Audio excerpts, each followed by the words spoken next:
Sementara itu pemirsa, SMP Negeri 4 Tondano jadi lokasi simulasi sekolah tatap muka terbatas.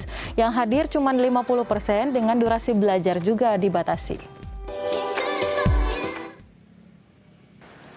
SMP 4 Tondano menjadi lokasi simulasi kegiatan belajar mengajar tatap muka terbatas yang digelar pada Rabu siang.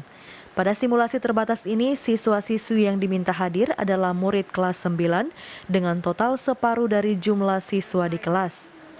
Sementara sisanya mengikuti pembelajaran secara daring di saat bersamaan pada saat guru memberikan materi di kelas. Mana yang dihadirkan adalah 50% dari jumlah siswa yang ada di kelas itu, dengan tentu memperhatikan protokol kesehatan yang sudah ditetapkan. Dan untuk kegiatan-kegiatan pembelajaran itu, kami sudah menyiapkan sesuai dengan jadwal 2 guru, yaitu mata pelajaran IPA dan IPS.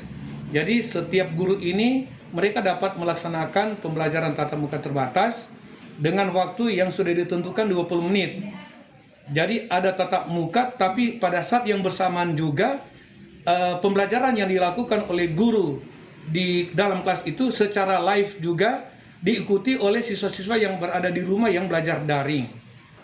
Kedepan pihak sekolah memastikan akan menambah jumlah siswa yang belajar tatap muka yang juga berasal dari kelas 7 dan 8 serta durasi pembelajaran sesuai instruksi Dignas setempat dengan tetap menerapkan protokol kesehatan yang ketat.